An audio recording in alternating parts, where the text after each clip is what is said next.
salve, galera! Andresa Delgado na voz. Tô aqui na bancada novamente com a queridíssima Evelyn. Opa!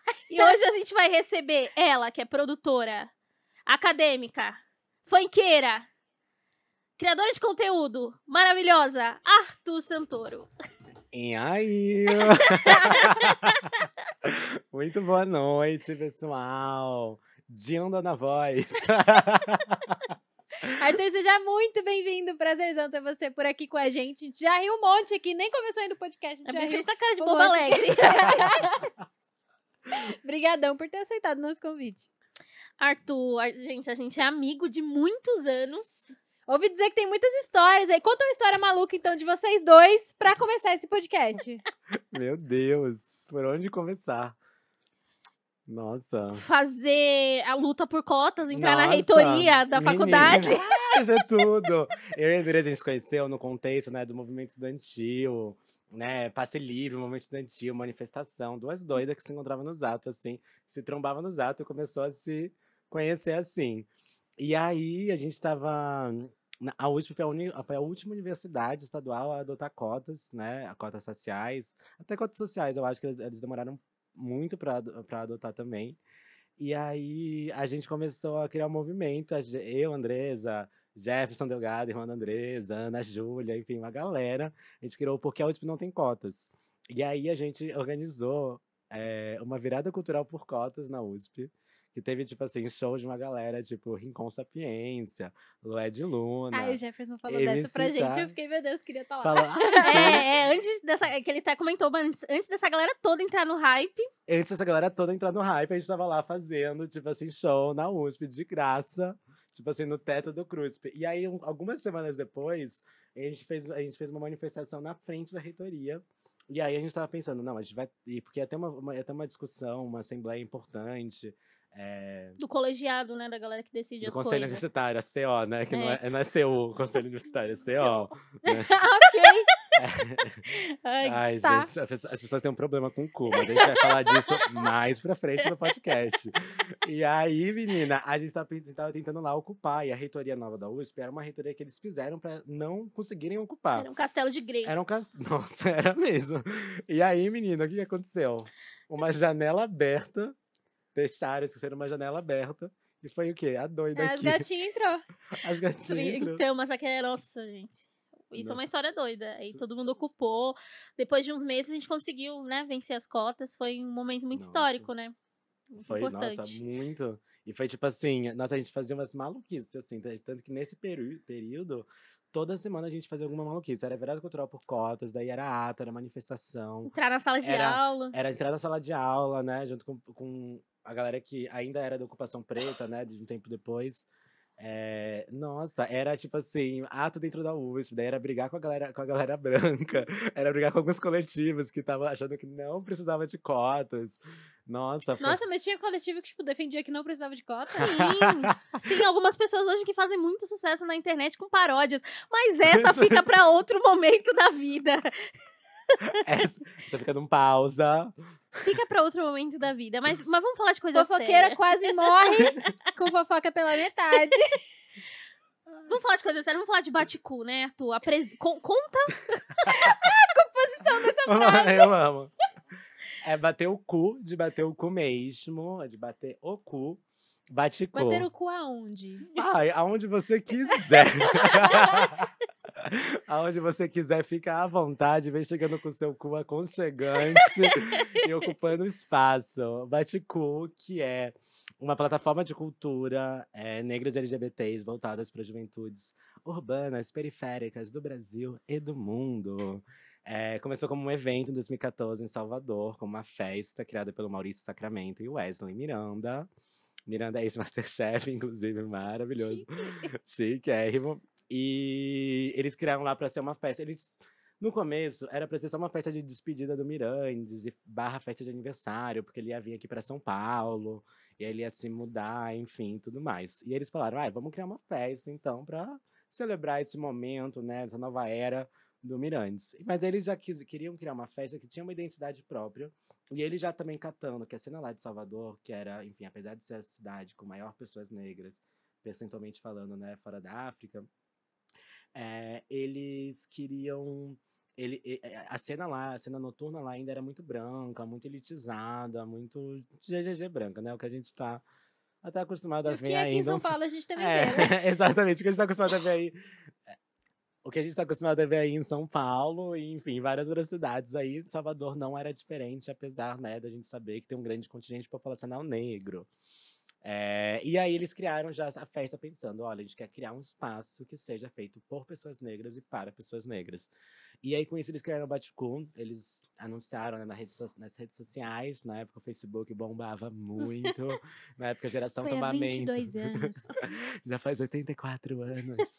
É, foi no Facebook, a época geração tombamento, né? Trança colorido e tudo mais. Baticu tava, tipo, super nesse mesmo momento, né? Da nossa querida mamacita, Carol Conká. Grande mamacita. Grande mamacita, saudades. Vem aqui E. nunca, Carol com K. Cola. Por Ai, favor. nossa, ia ser tudo!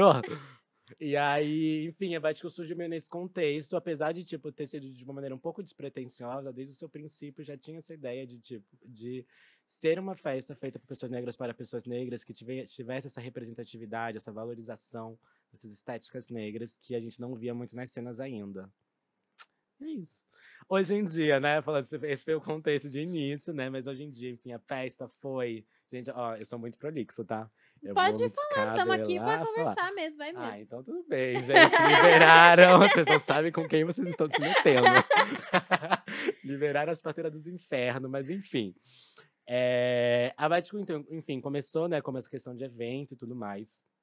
E a Baticu, desde o primeiro momento, já teve muito sucesso, assim. As pessoas já, tipo, engajaram muito fortemente na festa, queriam ir e... principalmente a partir dos teasers que a gente fazia, que era vídeo de dança, que a gente... Você lembra, Andresa? Aham. Que a gente soltava no Facebook, que era basicamente várias doidas indo em vários espaços públicos, dançando, rebolando, batendo o cu aonde Tudo. quiser, literalmente. Mas também demarcando, né? Ocupando aqueles espaços públicos, falando que aqueles espaços também eram espaços que a gente poderia ocupar. Com dança, com culturas negras, culturas afrodiaspóricas. E aí, com isso, começou a ter uma viralização desse conteúdo pelo Brasil, assim, inteiro, pela toda essa juventude negra que estava ali se formando e cada vez mais se politizando, principalmente pós-junho de 2013, que também colou esse movimento de politização, né, dessa juventude. E aí... Aí aconteceu, entendeu? Como você parou na Baticu? Enfim, e aí aconteceu. Daí quando veio pra São Paulo, que daí, enfim, foi pra São Paulo, Rio de Janeiro, Recife, BH, esqueci algum, Distrito Federal. Foi pra 6 cidades, a gente tá em 6 cidades hoje em dia. E aí, quando veio pra São Paulo, eu já tava. Eu era muito. Na realidade, eu queria pegar um boy. Um boy que eu tinha conhecido. Topa tudo. Eu queria pegar um boy, entendeu? Como começou todas as histórias da minha vida, começa com. Eu queria pegar um boy, e aí. É aquele ditado, né? Tudo que a gente faz na vida é na intenção de comer alguém. Exatamente, alô. Eu queria pegar um boy, e aí eu flertava super com o boy. O boy flertava comigo também, tá? Só pra falar. Que chama reciprocidade. E aí queria pegar esse boy, e aí, enfim, acabei não pegando o boy. E aí o Mirantes veio pra São Paulo nesse processo. E eles também, esse boyzinho, já flertava com o Mirantes. Aí quando o Mirantes veio pra São Paulo, eles basicamente começaram a namorar. Aí eu conheci o Mirandes a partir disso, né? Que eu Baticu lá em Salvador. E aí, depois de um tempo que ele estava organizando a Baticu aqui, ele me chamou também para entrar na equipe. E aí cá estou agora como diretora de projetos, co-CEO. Que chique! E aí estamos aí. Aí foi isso. E aí, enfim, hoje em dia, né, Baticu não é só mais eventos, até porque a gente já vai falar sobre isso, porque os eventos estão o quê? Mortas, não sei. Acabaram Em os coma, eventos respirando suspeitos. por ajuda de Nossa, aparelhos. respirando por ajuda de muitos Foi aparelhos. nessa parada da pandemia que vocês viraram essa parada cultural mais abrangente? Putz, pode falar palavrão, inclusive? Claro, Pra lógico. caralho! Ai, só pra saber que eu falei É putz, daí eu claro. só quero confirmar, né, qual que é o público-alvo. Mas, pior que não, na realidade. A Baticu, quando a Baticu foi crescendo e se expandindo, a gente começou a perceber que tinha um potencial muito maior de ser só uma festa, né? Não que era só uma festa, mas que a gente entendia que a Baticu e o que a gente estava falando lá estava se transbordando, assim, para redes sociais, para discussões, estava fomentando debates. A gente falou, putz, a gente está aqui dialogando e conseguindo trazer, tipo, em várias praças, né, em várias cidades no Brasil, várias pessoas pretas, jovens que têm minimamente uma consciência racial para se divertir, para se, enfim, né, para respirar um pouco também, né? Eu também gosto de falar muito que é com esse espaço de respiro, porque a gente tá o tempo inteiro sendo bombardeado de um monte de merda, de um monte de notícia ruim. Então, ter um espaço também para você respirar é muito importante no meio desses processos todos que a gente vive, né, no Brasil atual. E aí, entendendo essa rede que estava se formando, essa galera, a gente falou, putz, dá pra gente fazer muito mais do que, tipo, só fazer. Putz, dá pra gente fazer. Tem edição depois? Tem. Tem. Ah, tá. Então Mas só. assim, só indo, Ah, como se fosse ao vivo tá mesmo, bom, né? então. Vamos aqui segurar o ao vivo, pessoal.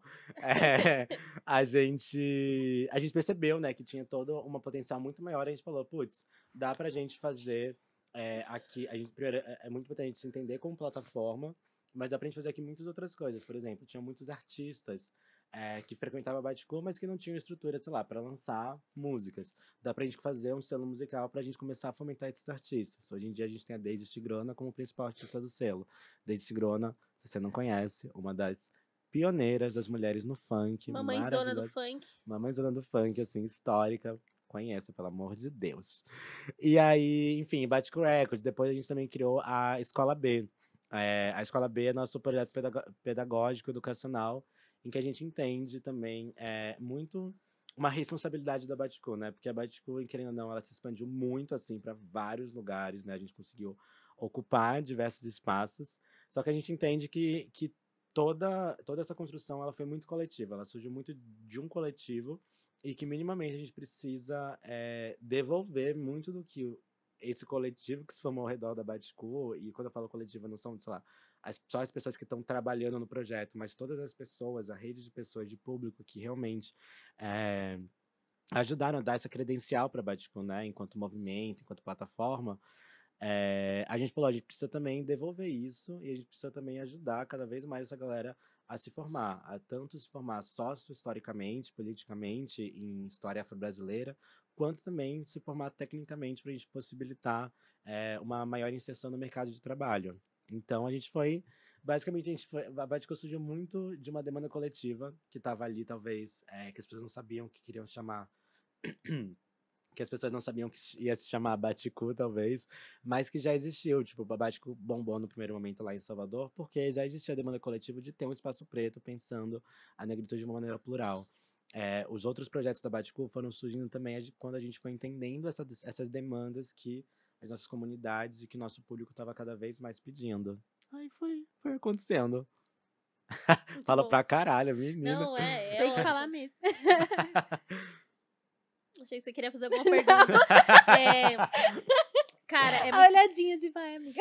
é muito louco ouvir você falar dessa movimentação da Baticu. E aí eu acho que você que tá aí ouvindo pelo YouTube, pelas plataformas de streaming, é muito interessante. E não conhece a Baticu, é interessante evidenciar aqui, a partir dessa sua fala de existe uma demanda, e é louco porque eu vivi um pouquinho isso com a Perifacom, existe demandas dentro da cultura para as minorias, né, para as pessoas pobres, para os negros, de espaços seguros, né? Então, a movimentação da Baticu, com o que a gente chama de geração tombamento, tem um lugar também de economia criativa, tem um lugar também de afeto, né? A gente não quer só arroz e feijão, a gente quer dançar, a gente quer acessar um evento, porque não ter acesso à cultura também mata. Também mata, né? A gente não é um robô que... as pessoas quando olham pra gente só ficam imaginando assim, mas eles só querem ter acesso à saúde e educação. Não, meu bem. A gente quer mais. A gente quer se divertir. Não, total. Parece que pessoas negras em geral precisam estar cada vez mais no limite da sobrevivência, sabe? É o mínimo do mínimo pra pessoa ali extremamente precarizada. Por exemplo, essas questões por exemplo, culturais, por exemplo, Perifacom, que faz um puta trabalho, sabe? Pensando a questão de cultura geek, Baticu, que tá fazendo um puta trabalho, as pessoas acham que é uma coisa, né, superficial, que é uma coisa assim, secundária. Só que é isso, né? Por exemplo, agora a gente tá em pandemia, né? Sem eventos aí já há quase um ano. Quase um ano e meio já. Quase um ano e meio sem eventos. Querendo ou não, o setor cultural é o primeiro a parar. e é o último a O último a voltar. voltar. Tipo, é o último a voltar. E, cara, a gente recebe muita mensagem, assim, a gente vai vendo as mensagens, tipo, tanto tweet, que a gente faz o famoso Eagle Search, né? Fica procurando o nome da Badikou pra ver o que a galera tá falando. Mas a gente recebe muitas mensagens na página também do que significava Badikou na vida das pessoas, o que significava as pessoas, talvez, uma vez por mês, ou de vez em quando, uma vez a cada 3 semanas, mas enfim, de tempos em tempos, conseguir entrar num espaço em que era pensado para elas, que você entra no espaço, você tem um puta impacto, assim. Eu sempre falo que a Badikou trabalha a partir da subjetividade das pessoas, porque quando você entra numa Badikou, você, né, que tá com a sua cabeça fudida de racismo, né, a vida inteira, ficaram te falando que você era feia, que você não se encaixava, que você não deveria ocupar aquele espaço. Quando você chega numa Baticu e você vê aquele mar de gente preta, de cabelo colorido, de trança colorida, tipo, com pouca roupa, dançando, assim, do jeito que elas querem, batendo o cu, aonde elas querem bater o cu na festa. Cara, você ali, você expande as suas possibilidades do que você entende por ser negro no Brasil, do que você entende de como a sua negritude pode ser expressada e pode ser publicizada e pode ser demarcada politicamente. Nossa, eu falo pra caralho. Ai, não, mas tá sendo Ai. incrível, assim. E eu acho que tem essa ilusão de que o meio LGBT é totalmente inclusivo. Inclusive, a palavra que eu tô procurando. Esses dias eu tive um papo com uma pessoa, assim, um papo não, uma coisa assim no Twitter, que o cara deu a entender que não sei o quê, porque o cara como gay vai entender mais a causa feminina. E eu fiquei falando, aonde, gato? E é isso que eu tô, que eu tô pensando, falando isso com vocês, porque existe esse mito de que o meio LGBT entende outras minorias, sendo que não. É um meio que também é muito branco, que também é muito focado no homem branco, né? Como que você vê essa parada da exclusão dentro do meio LGBT mesmo? E como que a Batikou age sobre isso, né? É cansativo. Começa tipo assim com Só mais suspiro. um dia. Nossa, é extremamente cansativo, na real. Porque, cara, é o famoso debate sobre interseccionalidade, né? De entender que, por exemplo, eu tenho um ex. Nossa, eu vou falar só de macho hoje. Desculpa. Desculpa, eu tô há 3 meses sem transar, porque eu tô cumprindo, tô cumprindo assim a Amiga, 3 é lucro. Não, é que, gente, ano passado eu fiquei durante 8 meses, 9 meses sem transar. Agora eu tô há 3, daí rolou aquele momento ali de flexibilização, daí tudo bem, tava ali saindo com um boyzinho e tal. Mas agora é o quê? Tô, né, comportado. A OMS, o orgulho da OMS, menina. E aí, nossa, e aí eu só consigo pensar em imagem, mas tudo bem. Tô puro Gil aqui. Mas, alguém corta essa parte do podcast. Corta essa parte. Corta não. Pelo amor de Deus. Ai, eu vou ser cancelada. Cachorrada. Nossa, saudades. Mas um ex meu sempre fala pra mim que ele falava. Não, ele ainda fala, porque eu ainda falo com ele, não morreu, né? Em nome de Jesus. Que, tipo, é isso. Quem tá fudido precisa se juntar com quem tá fudido também, pra não fuder quem tá fudido também, mas pra se juntar pra fuder quem tá fudendo, entendeu? É tipo assim, é basicamente tipo De um assim, jeito não sexual. de um jeito não sexual, ou também, se quiser. Mas é isso, querendo ou não, a gente tá todo mundo fudida. Meu óculos tá até embaçado de tanto rir, menina. Fiquei até constrangida. Mas a gente tá querendo ou não, todo mundo fudida, né? Eu A gente tá dizia MC Mirella, se seu ex te fudeu, foda ele numa foda bem louca comigo. Eu lembrei desse provérbio da gata. Enfim, por favor, continua. Pensadoras contemporâneas. Mas enfim, agora respondendo seriamente. Eu acho que é muito esse debate de interseccionalidade. E eu acho que é muito cansativo, até meu suspiro no começo, porque, querendo ou não, é um babado que entender, né, por exemplo, entender como pessoas LGBTs são plurais, né, e não são só LGBTs, têm outras identidades, é uma coisa que, por exemplo, as feministas negras estão falando desde a década de 70, 80, né, são debates que não, não começou agora a gente falar sobre LGBTs negros, né, eu sempre falo também que a Badikou não inventou a roda, a Badikou, ela faz parte de um processo histórico aí de movimentos negros, movimentos culturais negros que estão cada vez mais ampliando o que a gente entende por ser negro no Brasil, né? E que também a gente é negro e LGBT, as pessoas são negras e mulheres, tipo, as pessoas são negras e com deficiência, as pessoas são negras e gordas, entendendo essa negritude de maneira muito plural. E esse é um dos nossa, eu acho que é um dos princípios básicos da Batco real, assim, entender essa interseccionalidade, entender como, sair dessa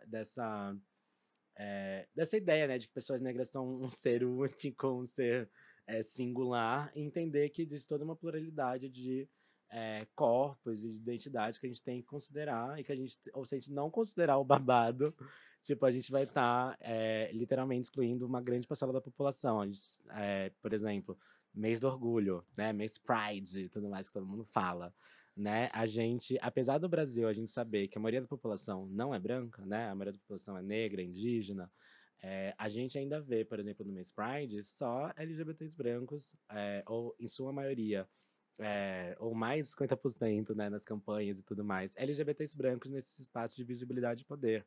E, tipo assim, quando a gente fala de LGBTs sem falar de raça, a gente está literalmente esquecendo de mais de metade da população LGBT. Porque se a maior parte da população no Brasil não é branca, a gente precisa reafirmar que a maior parte da população LGBT no Brasil também não é branca, entendeu? Então, se a gente não está entendendo essa interseccionalidade, a gente não está dialogando com o que a gente realmente precisa dialogar. Importante. E aí a questão da Batco é criar um espaço seguro pra todo mundo de verdade, né? Exato, a questão da Batco é principalmente, eu acho que é um espaço de ação afirmativa, principalmente, é de tipo, a gente entender, né, a gente compreendendo que existe essa demanda de um espaço, eu nem sei se eu gosto de falar muito a palavra seguro, eu acho que é um espaço de respiro mesmo, porque, tipo, eu gosto de falar de que é um respiro, porque querendo ou não, eh, seguro a gente nunca tá 100%, né, porque, por exemplo, uma coisa é quando você entra na Batcu e tá lá dentro da Batcu, mas querendo ou não, quando você, por exemplo, eh Quando você sai 6 da quando manhã de você lá, você sai já 6 da tá manhã, correndo exatamente, por perigo. exemplo, várias bichas afeminadas, né, tipo assim, que estão todas montadas. Muitas vezes elas só se montam na festa, entendeu? Tipo, e tudo bem, aquele ali é um espaço de, que elas se sentem seguras pra isso. Mas a gente também precisa entender como a festa também transborda isso, né? Como também tem essa trajetória, essa ida até a festa, essas idas e vindas, desses corpos. E aí eu acho que lá é um espaço basicamente, tipo assim, de respirar, entendeu? De tipo, nossa, o mundo é uma merda, mas tipo, vamos Mas a gente tem isso. mas temos isso, entendeu? E estamos aqui, estamos todo mundo junto, e é muito doido, porque a Baticu, todo mundo da Baticu sabe, inclusive porque a Juju, principalmente aqui em São Paulo, mas em todas as Baticus, em todos os estados, eles sabem qual que é o pacto que existe ali, sabe? Eles sabem que é o pacto do respeito e de respeitar as negritudes em suas pluralidades. E aí é isso, gata. É isso que a gente faz o bololô Ai, acontecer. amiga, me leva quando tiver. Me leve, gente. Quando, Saudade, quando hein? voltar. Eu nunca fui. Ai, quero. Saudade de uma É bafo, Baticu, nossa, cara. E muitas aí, falando um saudades. pouquinho desse trabalho da Baticu, você falou do Projeto B. Eu lembro que o Projeto B teve uma vez que ele foi com a Absolute. Então, Uhum. vocês também vocês teve um outro projeto que foi com a Nike. Vocês também estão trabalhando agora com a Adidas. Vocês foram embaixadores aqui no Brasil. Da Ivy Park, chiquérrimo. Toma, querida, toma! As afilhadas da Beyoncé. Chama! Gente, é muito doido, né? Porque, querendo ou não, eu troco muitas ideias com a Andresa no privado, né? Sobre essa relação com marcas, né? Sobre como construir projetos com marcas, porque a gente sabe que é um mercado, né? Esse mercado de publicidade e tudo mais, é um mercado que é extremamente problemático, né? Extremamente problemático, extremamente. É extremamente branco, hétero e macho, né? Em sua Exatamente, isso masculino, também. né? Em sua Não, e é maioria. extremamente tóxico, extremamente oportunista em muitos sentidos, sabe? A gente viu aí o caso, né, da Farm, que aconteceu há um tempo atrás, da modelo, da Kathleen, que foi assassinada, que eles literalmente acharam que era de bom tom colocar o código da vendedora ali pra a gata continuar gerando lucro, mesmo depois de ter sido assassinada, né? Imundos. E esse é tipo. E querendo ou não, a gente também precisa entender que esse parece que é, nossa, um caso inédito, né? Nunca aconteceu isso, mas não, sabe? Tipo, o tempo inteiro. A maioria das marcas, elas têm essa relação de superexploração com pessoas negras, né? Tanto quando a gente vai ver, por exemplo, se a gente pegar planilhas de campanhas em que tem influenciadores negros e brancos, a gente vê uma diferença ali de pagamentos, de cachês. Precisa ter muito estratégia e cuidado, assim. Entender, tipo, por exemplo, aonde entra a marca e aonde não entra, e com quais marcas você quer se relacionar, e aonde falar sim, aonde falar não, né? Porque, por exemplo, Hoje em dia, a Baticu tem uma agência, né? A Baticu tem uma agência, que é a MAP Brasil, que, enfim, né, agencia além da Baticu diversos outros artistas, cantores, a própria cantora Anitta. Então é uma agência que, querendo ou não, tem uma inserção no mercado. E uma coisa que, quando a gente começou a trabalhar com eles recentemente, acho que em 2019, final de 2019, uma coisa que eu percebi também é quanto ter pessoas brancas no meio da negociação altera totalmente o game, altera Ah, totalmente o jogo, assim, demais. tipo, por exemplo, os valores que são discutidos já eram valores, assim, muito, muito Já tinha discrepantes, já valor, né? tinha valores, Começa daí, entendeu? não é só, ai, você vai ganhar o Cara, produto. nossa, é isso, e é muito discrepante, assim, Vai muito fazer bem pra discrepante. sua marca, tá com a nossa marca. Ai, nossa, que ódio. Era muito discrepante, sendo que, por exemplo, muitas marcas que hoje em dia a gente não trabalha mais por conta também dessas relações que são muito, eh, cara, de super exploração mesmo, assim. E aí, por exemplo, a Escola B foi um projeto que a gente colocou, que a gente teve em sessão de marca, né? A gente fez um projeto, foi o projeto AB, que faz parte desse núcleo da Escola B, né, da Bastico. E aí a gente teve patrocínio de marca, que era basicamente, na realidade, a Absolute chegou pra gente, porque eles queriam fazer uma ativação no mês Pride, no mês do orgulho. E aí eles, enfim, não sabiam muito bem o que queriam fazer, e estavam pensando em fazer alguma coisa de celebração, festa e tudo mais. E a gente chegou para eles e falou: olha, a gente tem um projeto educacional da Baticu. Pra gente não faz sentido falar de orgulho se a gente tá ao mesmo tempo sem atender uma demanda, falando de novo de demandas, sem atender uma demanda que é do público LGBT, principalmente de pessoas trans e travestis, principalmente de LGBTs negros, que é inserção no mercado de trabalho, que é a possibilidade de ter autonomia financeira, a possibilidade de ter autonomia profissional. E aí, dentro desse contexto, a gente chegou para eles e falou: olha, a gente quer fazer um projeto que vai ser um espaço de oficinas gratuitas voltadas à capacitação e formação técnica de pessoas trans, de pessoas LGBTs, aliás, pessoas negras e pessoas LGBTs em ambiente de trabalho, principalmente vinculado principalmente direcionado para a área de produção cultural, porque, por exemplo, a Baticu, a gente sempre tenta contratar apenas pessoas negras para trabalhar nos eventos e com quem a gente está dialogando. Tô Com quem a gente... morrendo hoje da rinite, foi Tá mal. zoado, né, amiga? Nossa, rinite. E menina, chegou. Mas, enfim, a gente sempre tem que trabalhar. De vez em quando a gente também não encontrava alguns profissionais que a gente queria que fossem negros. A gente encontrava uma galera branca, porque, obviamente, pessoas brancas têm mais acesso. E a gente falou, putz, a gente não tá encontrando, então vamos pegar e formar essa galera, entendeu? Vamos pegar e formar uma galera que vai ter ali uma capacitação que vai servir tanto para o mercado de trabalho, quanto para oportunidades que a Baticu vai estar gerando. Falei gerúndio. Vai gerar no decorrer dos eventos que a gente estava fazendo. Então, meio que é isso, eu acho que a Baticu é muito sobre entender um pouco as demandas do nosso público, entender também como o nosso público está.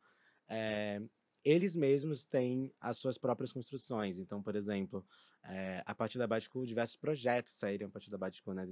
Pensa nesse espaço aí, que eu gosto de falar também, que além do espaço de respiro, é um espaço de aquilombamento. Vários outros projetos surgiram de encontros que rolaram na Baticu, vários casais surgiram de encontros na Ai, que Baticu, várias vontade. Aí coisas. Ai, que sim. gracinha. Os gatilhos vêm, menina. E tem uma parada que a gente geralmente conversa com o pessoal que vem aqui, que é tipo, como que você meio que se descobriu LGBT? Como foi contar pra sua família? A Demi contou que você tem uma relação muito legal com seus pais, Nossa. né? Sobre isso. Ó, Tereza Patrícia, um beijo pra você. A Nossa. mãe do Arthur é maravilhosa. Gente, Teresa Patrícia é caótica, caótica, caótica. Nossa, muito caótica.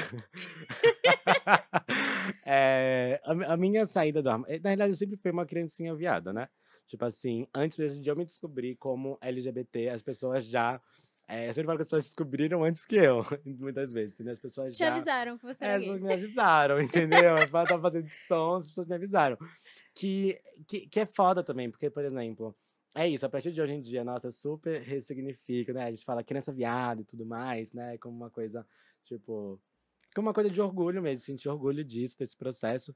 Ao mesmo tempo, querendo ou não, era um processo extremamente de violência, né? Tipo, uma criança que aprendeu também que ser gay é uma coisa ruim a vida inteira, porque eu também estudava em colégio, o quê?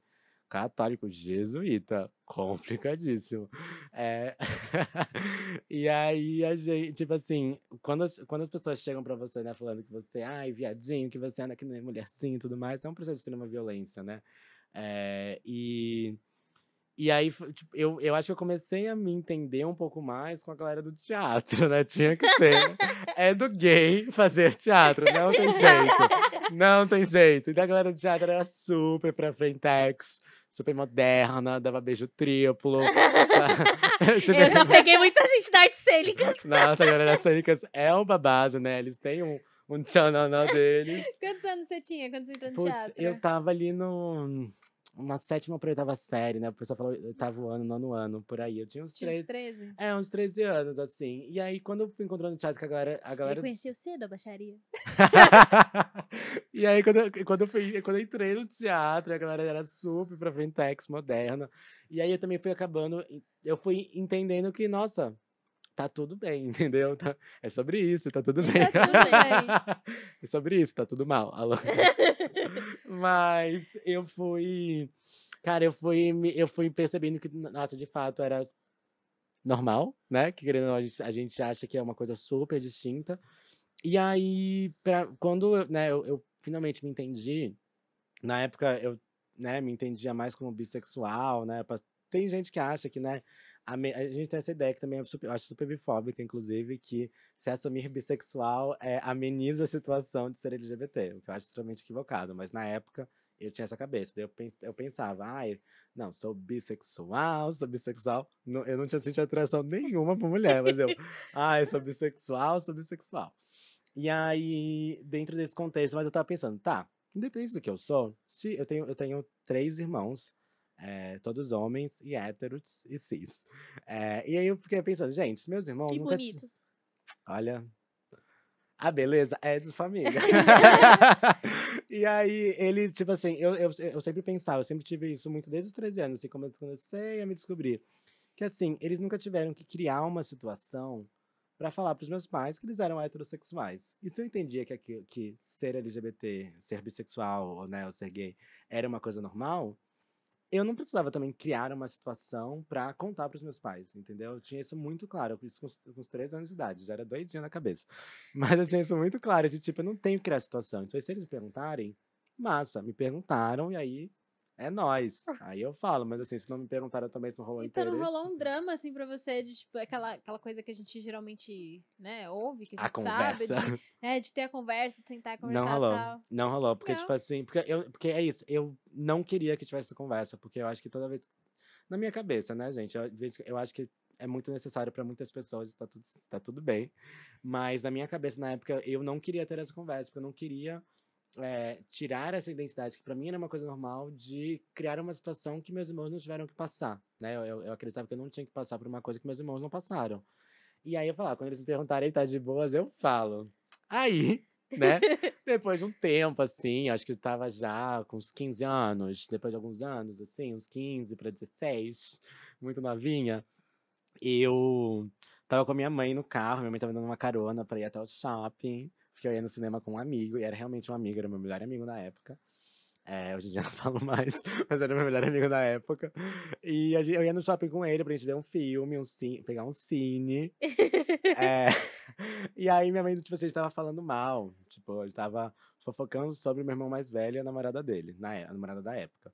Falando mal, fofocando e tudo mais. E aí, do nada, minha mãe virou e perguntou: Arthur, você tá namorando o Felipe? Aí eu comecei a dar risada, mas eu comecei a dar risada porque era meu melhor amigo na época, sei lá, seria a mesma coisa que. De perguntar se tá me namorando. Entendeu? Seria a mesma coisa, amiga. Tipo assim, eu comecei a dar risada porque eu falei, meu Deus do céu. Misericórdia. Aí ela virou pra mim, eu dando risada, e ela, você acha que eu não sei que você gosta de homens? Aí eu comecei, meu Deus, só pensava isso, né? Tá acontecendo. E aí eu Ai, que comecei, fofo! aí eu comecei a dar risada, mais risada ainda.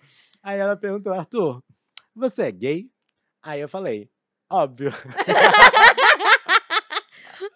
Aí. Isso foi a pergunta de confirmação, né? Foi só uma coisa assim, só um tchananã, De né? protocolo, assim. Só um tchananã. Gente, na época eu já usava, tipo, roupas coloridas, né? Eu já era o quê? Uma palhaça. E aí eu falei, óbvio. Aí ela só virou e falou, ai, Arthur, Sempre usa camisinha. Só pode fazer sexo com alguém que você ama. Porra, Tereza o primeiro Patrícia, conselho, verdade, o primeiro Tereza conselho é o Patrícia. seguir, sigo até hoje. Usem camisinha, jovens. O segundo conselho já não. Infelizmente, falhei na missão. Beijo, Tereza Patrícia. Mas aí depois disso, tipo assim, a gente só voltou a falar mal da namorada do meu irmão. Aliás, da relação dos dois, não da namorada, mas da relação dos dois. Só voltou a fofocar. Ai, que incrível. Foi, tipo assim, muito tranquilo, muito tranquilo. Muito de boas. Querendo, minha mãe é, tipo assim, maravilhosa. Minha mãe, ela é muito amiga acho que de todos os meus amigos hoje em dia. Da Andresa, inclusive. Sim. A Andresa conheceu a lenda. E é isso, Tereza Patrícia é ótima, meu pai também, Luiz Fernando. Inclusive, vale falar que toda a minha família tem nome composto. Achei tudo. Tereza Patrícia, Luiz Fernando e Arthur Renato. Absurdo, que eu nunca vou chamar o Arthur de Renato. Nossa, Arthur Renato. Ah, eu amei, não, eu amei. Esses dias você postou um print dela te chamando de Dinda, falando que você não transa há muito tempo. Gente, O Exposed. só contando o contexto. Eu tenho um apelido que, nossa, eu nunca fiz isso publicamente, mas tudo bem. Eu tenho um apelido que é Dinda, que na realidade não era um apelido antes, era um personagem que eu fazia com uma voz diferente. E aí, só que daí, enfim, acabou que o pessoal começou a me chamar de Dinda como apelido e o pessoal me chama de Dinda. Mas, todavia, surgiu com uma voz um pouco mais aveludada. Lula? Surgiu com uma voz um pouco mais aveludada, um pouco mais de cigarro derby, 30 anos. Agora eu peguei. Agora eu peguei. E aí surgiu disso, Dinda, esse contexto. E minha mãe agora, a gente já me chama de Dinda também. E aí ela tava me ajudando, né, com toda a questão de exames, de tretas com plano de saúde e tudo mais. E aí ela perguntou, Elton, você tá transou nos últimos 3 dias? Porque eu ia fazer exames. Aí eu falei, infelizmente não.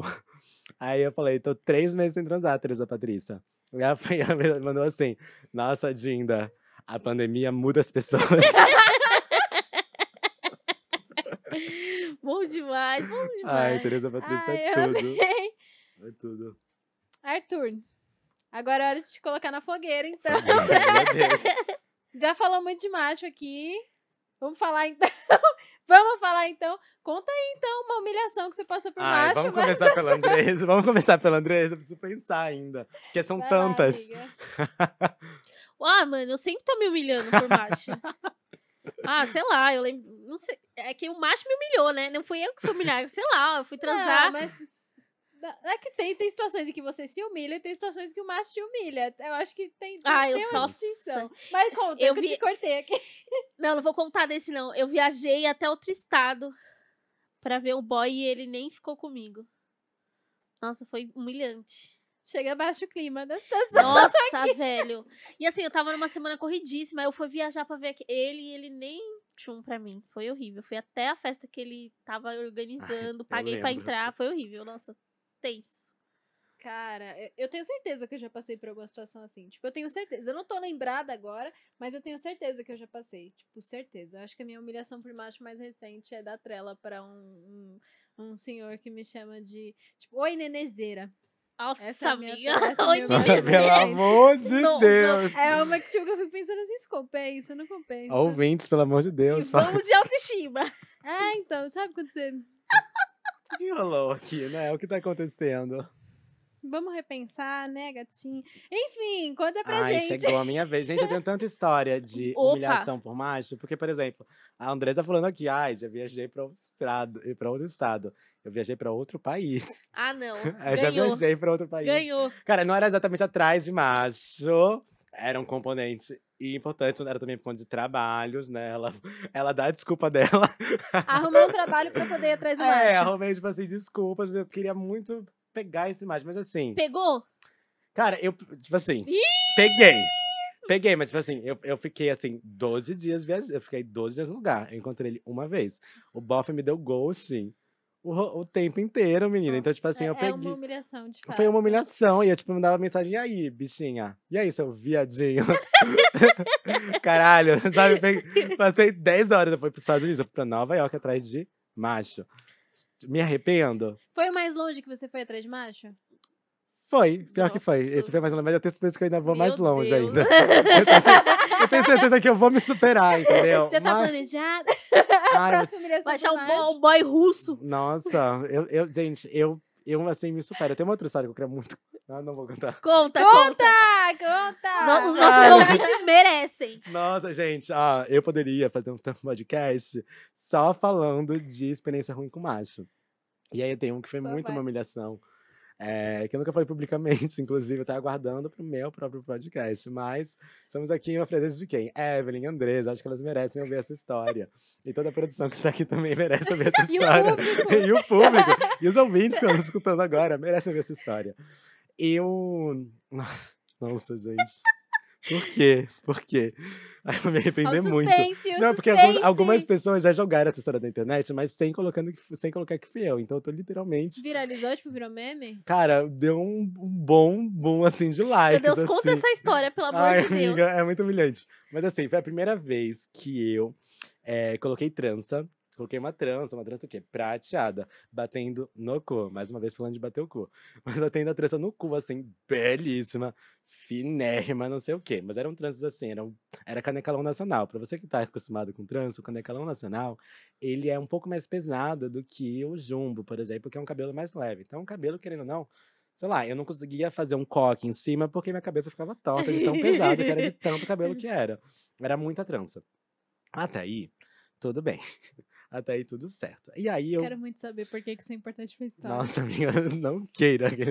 Mas daí eu tava mó flertando com um boy. E era a época que eu tava assim, eu tava fazendo cursinho pra entrar na facul e tudo mais. Época do cursinho e tal. Então era de o quê? 18 aninhos, né? Tipo, novinha de tudo. Não que hoje em dia seja tão mais velha, eu tenho 24 aninhos. Mas assim, já tenho uma trajetória aí, né? Já tenho um período. Mas 18 aninhos, aí tava muito afim de pegar um boyzinho.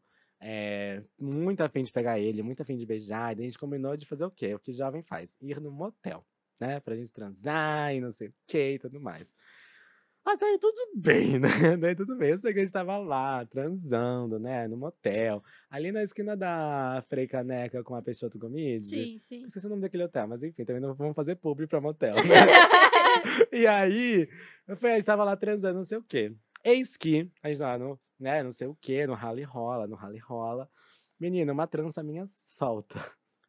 Soltou uma trança muito pesada, a trança escorregou. Menina, o boy... Eu, tipo assim, percebi que a trança... Aliás, eu nem percebi que a trança saía, eu tava lá, né? Na hora eu tava dando, no caso, sou versátil, tá? Para os interessados. Mas na hora eu tava dando. E aí, menina, a trança, tipo, saiu, eu não percebi.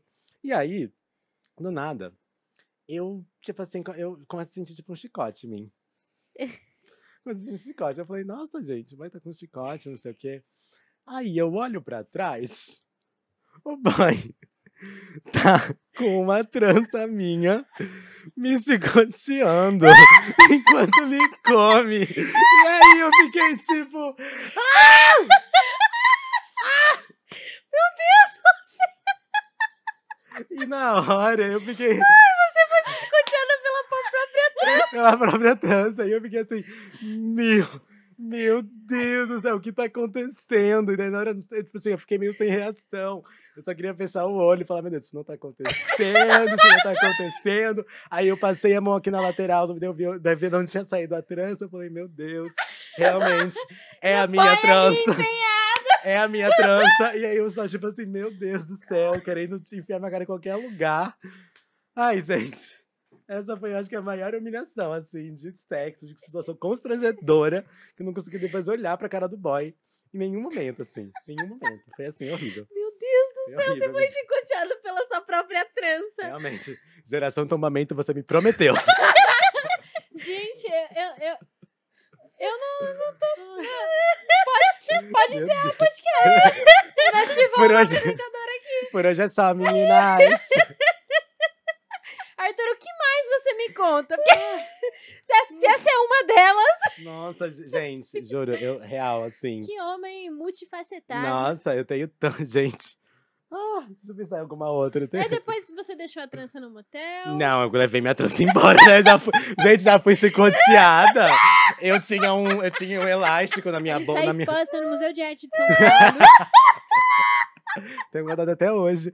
Mentira. Mas é tipo assim, gente, a trança tava lá. O que que eu falei? Já fui chicoteada, já fui humilhada. Eu ainda peguei o quê? Eu tinha um elástico de cabelo na minha mochila. Eu ainda peguei e fiz um truque. Amarrei a trança, prendi de novo a trança. Pra não sair do motel ainda com metade do cabelo Ai, velho. solto, né? Nossa, gente, uma humilhação. Mas assim, tá tudo bem. Superei. E tá tudo bem. Fiz muita terapia. Eu nunca mais botei trança até a bunda. Nunca mais botei trança até a bunda. Aí Realmente você não nunca. saiu mais com esse boy. Ah, eu não saí mais com ele, não, mas. É, não saí mais com ele. Não deu, gente, não deu. Ele era legalzinho até, um fofo. Adoro você, boyzinho. Se você ouvir isso, espero que não ouça. Mas assim, adoro você. Mas não rolou mais um tchan. É, não rolou a química, né? Depois da situação, gente. Não tinha mais química possível pra rolar. Assim. Ai, ai, é uma história que a gente sabe que você não inventou, porque a ficção não seria capaz de produzir. Impossível. Algo Gente, assim. eu juro. Eu juro. Se alguém tá duvidando, acha que é fic, gente. Eu gostaria que fosse. Histórias que gostaria que fosse fic. Nossa, Ai, cara, difícil. nossa. Acabou? Difícil. Acabou pra mim, velho. Você ganhou tudo. Você ganhou, velho. E qual que foi a parada mais esquisita que já aconteceu na Baticu que você precisou meio que gerenciar ali? Já rolou alguma coisa assim? Nossa. Gente, eu acho que foi a Baticu de Porque 4 ainda é anos. uma festa, né? Eu E acho que aí foi- as coisas acontecem. Nossa, muitas coisas acontecem. Eu acho que a pior, tipo assim, produzir evento é um caos, né? É. Tipo assim, produzir evento, qualquer evento que seja, se for pra 150 pessoas, tipo, pra 50 pessoas, pra 1000 pessoas, é um caos. E, por exemplo, eu sempre falo, a Baticu não tem um. Mas é até difícil falar de assuntos de trabalho depois de todo esse período falando de experiência, mas tudo bem, vamos focar. Foco, ouvintes. Mas a Baticu, ela sempre falou que não tem uma fórmula pronta, tipo, não tem uma receita de bolo pra se construir o que a Baticu se construiu. Basicamente, a gente foi errando, muito inclusive, tipo, cometendo erros e aprendendo com os erros pra ir melhorando as nossas entregas, pra ir melhorando o que a gente produzia, pra ir melhorando o que a gente oferecia pro público, pra ir melhorando essas relações entre si, pra ir melhorando a porra toda, basicamente. A gente foi errando muito. E aí, eu acho que nossa, tipo, um dos momentos mais caóticos, assim, foi a Baticu de 4 anos, que foi com o show do Heavy Baile Ai, que tudo. e da Carol Conká, Muito bom. nossa Da hora. mamacita, Mamacita. Icônica. icônica, maravilhosa. Foi com o show da Red Baile com a Mamacita. E também teve um pedacinho de um show da Urias, da Daisy Tigrona, enfim. Foi uma festa muito grande que aconteceu em São Paulo. Baticu São Paulo de 4 anos, né? E aí foram pra 4.500 pessoas. E a gente tava fazendo evento só pra, tipo, 2.000 pessoas, mais ou menos. Então foi ali mais que o dobro do público que a gente estava acostumado, em um lugar que a gente nunca tinha feito festa. E aí no dia a gente também tava. A Baticu ia sair num filme, uma produção audiovisual, então tava com a equipe de gravação durante o dia inteiro, filmando coisa lá no espaço do evento. Então, além de organizar todo o evento, ainda tinha essa demanda de estar lidando com o pessoal que estava gravando o filme lá no evento, que ia gravar na festa.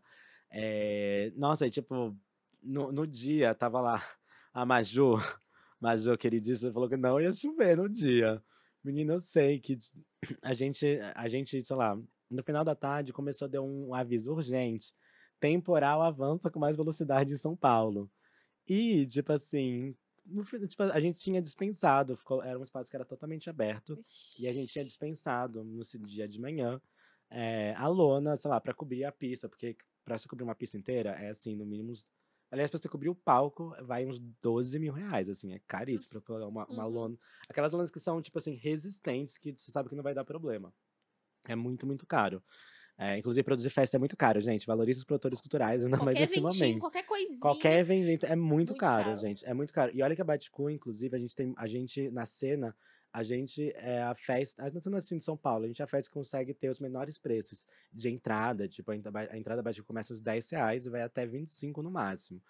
A cerveja na Baticu, sei lá, 3 long necks por 18 reais. É 6 reais a long neck. Sendo que em festa, tipo, É normalmente 10, 12 reais. 12 reais. Então a gente realmente tem todo um cuidado, a gente tem, tipo, vários contatos, a gente sempre tenta fazer a festa, a planilha fechada da festa. E, enfim, é como a gente estava nesse evento, que era pra muita gente, a gente tava meio, né, a gente tava investindo muito dinheiro, a gente tava também querendo cortar alguns gastos, e a gente achou, né, como a Maju falou que não ia chover. Tô brincando da Maju, tá? Maju, te amo, pelo amor de Deus. Mas assim, o clima-tempo falou que não ia chover, a gente dispensou. E menina, não deu outra. Quando começou a anoitecer, começou a chuviscar. Começou a chuviscar. Aí eu falei, fudeu, gente. Porque pra fazer um evento onde a gente fez na fabriqueta, e a gente precisa colocar, levar gerador próprio pra aguentar, né? Tanto som e tudo mais, iluminação e tudo. Gente, que inferno, porque assim, antes de abrir a festa, aconteceu um caso no Rio de Janeiro, uns tempos antes dessa festa, de que também choveu num evento e aí uma placa ficou em curto-circuito e eletrocutou uma menina e a menina faleceu no evento por conta disso, entendeu? Foi um erro tipo do espaço, mas querendo ou não, quando você tá produzindo uma festa, você é literalmente responsável por todas as pessoas que estão ali, entendeu? Tipo, independente. Você tá chamando a galera pra ir colar lá, então você tá também, querendo ou não, sendo responsável por quem tá ali pra garantir a segurança daquelas pessoas.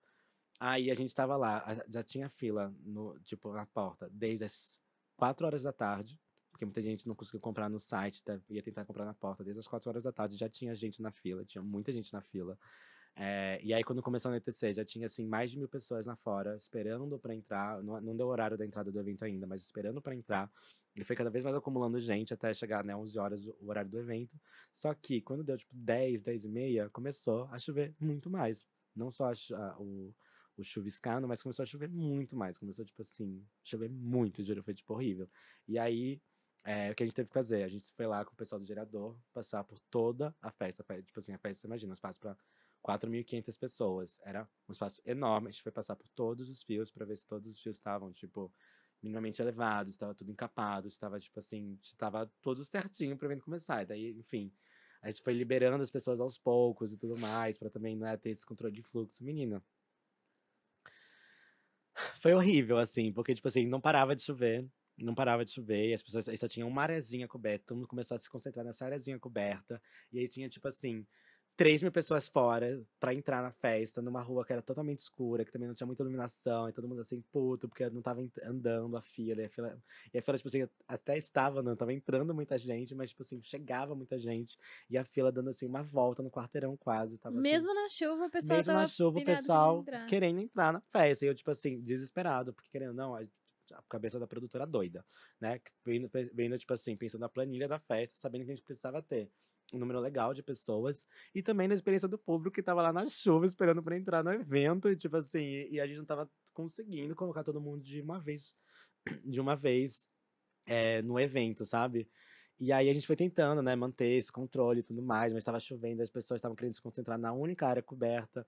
E aí, enfim, foi, nossa, assim, de experiência de evento foi caótico, caótico. A gente teve, tipo, muita gente, né, ficou assim, putaça com a gente, com razão, né, com justificativa. Mas em determinado momento da festa, em determinado momento que a gente tava lá, já era tipo 1h30 da manhã, 2 da manhã, já ainda tava com fila lá fora pra entrar. Tipo, tava muito ruim. E aí, uma hora eu falei, ai, gente, você quer saber? Tipo assim, só vai, entendeu? Só libera todo mundo, entendeu? Porque, tipo assim, vai começar daqui a pouco o show do Heavy Baile. Então vai liberando todo mundo, só coloca a pulseira neles, conta quem quando estão entrando e só libera, entendeu? E E aí, vamos e só embora. vamos embora, porque também, tipo, tem uma hora que você precisa. É melhor você garantir a experiência das pessoas que estão frequentando do que garantir, nossa, que todo mundo pagou a entradinha corretamente, entendeu? É muito melhor você garantir a experiência do público do que necessariamente, nossa, você ganhou ali mais R$ 200 que seja, sabe? Mais R$ 1.000 que seja. É, e aí todo mundo entrou, e daí, em determinado momento, quando começou o show do Heavy Baile, nossa, eu acho que o Heavy Baile foi um dos grandes áudios da festa, porque eles são muito animados, eles são muito bons no Uhum. que eles fazem, e eles, tipo assim, conseguiram trazer a galera, tipo, muita galera que tava lá concentrada na areazinha coberta pra no meio da pista. E aí, no meio da chuva, o Heavy Baile começou, e todo mundo pulando no meio da chuva, dançando no meio da chuva, todo mundo se vestindo no meio da chuva, tudo mais, tudo mais. O show do Heavy Baile teve participação da a Carol Conká cantou algumas músicas lá no show. Aí, chegando no final do show do Heavy Baile, bum, caiu a energia de Meu Deus. todo Falei, o eu pensei que espaço. você ia falar, bum, parou de chover. Não, não. Quem dera tivesse parado de chover. Caiu a energia de todo o espaço. Eu tava, Caramba. tipo assim, eu tava no palco junto com o Heavy Baile. Pra eu chegar aonde tava o gerador, eu tinha que atravessar a pista inteira, que tinha ali no mínimo, assim, umas 3.000 pessoas. Eu tinha que atravessar 3.000 pessoas, uma horda de gente, não tinha caminho mais fácil. Tive que atravessar, assim, correndo, porque acabou a energia do espaço inteiro pra chegar no gerador. E quem tava lá já, Mafalda, produtora da Baticu, diretora de produção maravilhosa, Sim. amiga nossa, que eu conheci também no mesmo contexto com a Andresa, no campo de movimento estudantil, e de militância, enfim, movimentos sociais. E aí tava a Mafalda lá gritando, com o pessoal do gerador. E aí, o que aconteceu? Não sei o que, tentando resolver o problema. E aí, enfim, deu, tipo assim, o heavy baile enquanto tava resolvendo o problema do gerador, que foi, sei lá, uns 5 minutinhos, 8 que parece, né? Na cabeça de produção parece que foi 1 hora. Uma hora. Mas assim, foram 5, no máximo 7 minutinhos. O Heavy Valley começou a cantar. Tipo assim, na mão, começou a cantar, fazer coro com a galera, e a galera cantando junto com o Heavy Baile. Os caras são bons, Eles né? Não são tem o que fodas pra falar. caralho, eles seguraram, tipo assim, a festa lá, cantando no meio do escuro, tipo assim, o breuzão no espaço, tipo assim, sem energia, o pessoal cantando com lanterninha no celular. E aí foi, tipo assim, nossa, foi, literalmente, foi assim, foi a melhor e pior experiência da minha vida o tempo inteiro, assim, porque foi o osso, tipo assim, eu saí de lá muito cansado, mas saí de lá com 2 boys. Muito cansado, falei, depende. Falei, depende. Eu falei, depende. E, mas ao mesmo tempo eu tava muito, tipo assim, feliz que minimamente, tipo assim, no final da festa, quando a gente viu que já era, tipo assim, 8 horas da manhã, ainda tinha no evento 2.000 pessoas dançando 8 horas da manhã, um funkzão, sabe? Tipo, um funk rave, maravilhoso, o pessoal se divertindo. Eu falei, putz, tá. Foi um caos, mas assim, valeu a pena. Inclusive, é esse momento da Baticu sempre que eu. Porque, cara, fazer Baticu é muito esforço, é um esforço físico. Eu já saí da Baticu direto pro hospital umas 2 vezes, assim, de tanto esforço. Principalmente no começo da Baticu, que a gente tinha que se fuder mais pra Porque não fazer. tinha dinheiro pra pagar Porque não equipe, tinha né? dinheiro pra pagar a equipe. A gente, tipo assim, daí quem fazia todo mundo era quem tava lá e tinha que fazer, entendeu? E aí já saí, tipo assim, direto pro hospital, assim, de bate-cu, por conta de taquicardia, por conta de cansaço, assim, extremo. E aí, mas sempre tem um momento da bate-cu, que é o momento que eu sempre sei que, tipo, todo o esforço valeu a pena, que é quando, por exemplo, tá ali umas 3 da manhã, ou ali, tipo assim, quando a festa umas 4, 5 da manhã, que, tipo assim, a festa já está acontecendo, ainda tem um tempo pra, antes do encerramento dela, né, que daí a produção volta a trabalhar pra fechar a festa, mas tem aquele tempo ali, vai, de 1 hora, que é o momento que eu, sei lá, consigo subir no palco, e aí olhar aquele mar de gente preta dançando funk, tipo, até o chão, sabe? Com pouca roupa, com cabelo colorido. Putz, é aquele momento que eu vejo que tá todo mundo, tipo assim, se divertindo e conseguindo respirar, que eu falo, putz, é isso. É sobre isso. Tipo, e juro, tipo, eu acho que o pior da pandemia pra mim tem sido não fazer mais a Baticu, assim, não fazer. Tipo, o pessoal acha que, ai, evento, né? No contexto atual, evento é uma coisa super superficial, uma coisa super, tipo, ai, sabe? É, secundária, mas querendo ou não, tipo, O pessoal não enxerga como evento é refúgio e exato. essa coisa, né? Exato. Quantas pessoas LGBTs não começaram a se descobrir LGBTs frequentando rolê, frequentando festa? Quantas pessoas LGBTs? Quantas pessoas LGBTs não começaram a se montar? Quantas pessoas trans não se descobriram também nesse ambiente de festas, sabe? Cara, a gente não pode achar que evento é só uma coisa superficial, sabe? Querendo ou não. E é isso, né? Durante a pandemia, principalmente, que, sei lá, eu tenho muita sorte de sempre ter tido uma família que me apoiou e tudo mais. Mas a gente sabe que muitos LGBTs não têm famílias que apoiam e que durante a pandemia estão de quarentena, inclusive com famílias extremamente complicadas, extremamente LGBT-fóbicas. Então, por exemplo, para muitas dessas pessoas, tipo, o rolê era um grande refúgio, né, de, dessa vivência, né, com os pais, essa vivência que é extremamente violenta dentro da sua própria casa. E aí os eventos sempre foram uma questão realmente de refúgio, sabe? Delas conseguirem minimamente serem respeitadas, sabe? E aí é muito importante entender, sabe, essa dimensão maior. Eu achava que essa parada sobre a Baticu que você ia falar ia ser uma parada mais descontraída, mais no clima, tudo que eu puxei aqui quando a gente tava falando várias besteiras, né?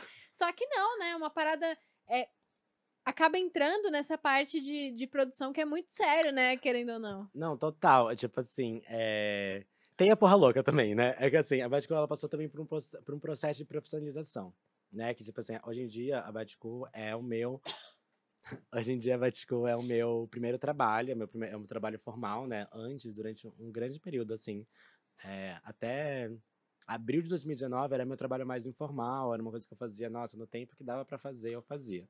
Mas a partir de 2019, a Baticu começou a se tornar meu trabalho mais formal, e daí a gente precisou se profissionalizar mais, até porque a gente estava começando a trabalhar com marca, e daí também tinha algumas eh, outras exigências, assim, né? De tipo de entender a Baticu enquanto um negócio, enquanto uma empresa. Isso é bem interessante que você tá falando. A gente já teve essa conversa, mas eu acho muito legal trazer pro ouvinte, que eu acho que é um sintoma pro microempresário, porque a gente é empresário, né?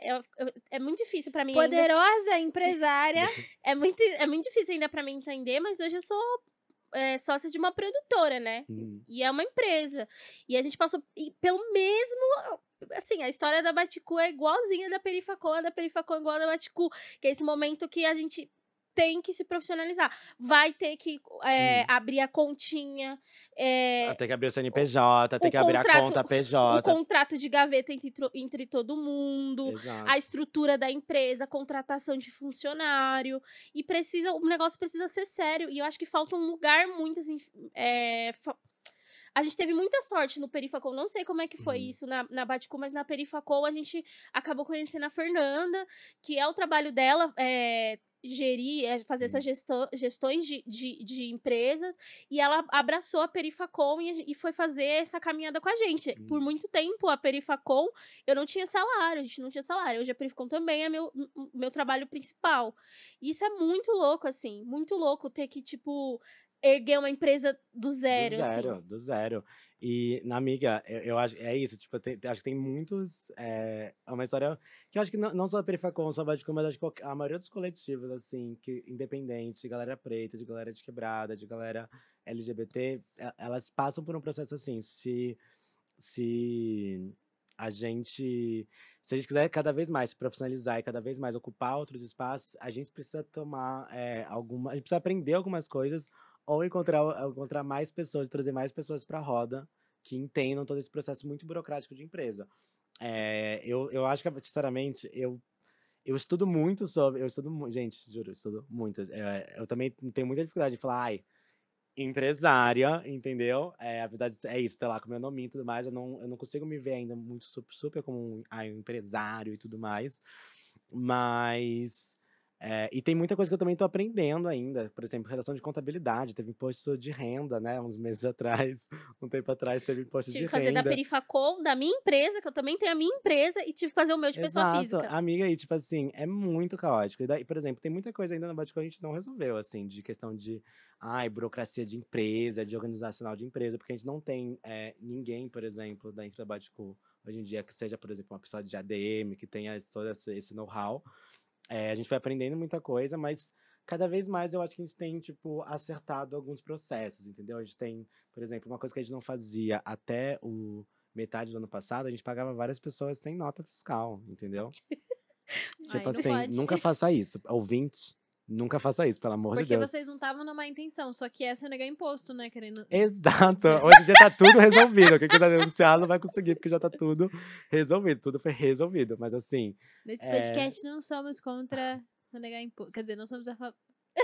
Não, e o pior é que, tipo assim, você nem sabe. O pior é que você nem sabe o que você está cometendo, na realidade. Você só vai vivendo. E, por exemplo, se você vai se aliando com pessoas que também não estão abraçando o seu rolê, você também vai se fudendo. Porque, por exemplo, a gente tinha uma contabilidade, né, na época, quando a gente abriu a empresa, que eles não mandavam pra gente nem o DAS da empresa, que é um imposto que você paga mensalmente a partir das notas que você emite. A gente foi descobrir depois, assim, quando a gente trocou de contabilidade, né, no ano passado, lá na metade do ano passado, que a gente estava com diversos impostos atrasados que a contabilidade nunca mandou pra O gente. mesmo problema nunca que o meu enviou irmão pra teve. gente. Nossa, que contador corno. Porque, tipo, isso é o mínimo. É o mínimo, tipo assim, acompanhar a saúde da empresa, entendeu? Tipo assim, o contador tá ali pra fazer a contabilidade Agora da vocês estão com empresa. uma empresa legal, uma contabilidade Cara, a legal? gente mudou pra contabilidade muito foda, que inclusive foi seu irmão que sugeriu, que é a IFE Assessoria, #publi, que é uma contabilidade para mulheres negras, que é ótima.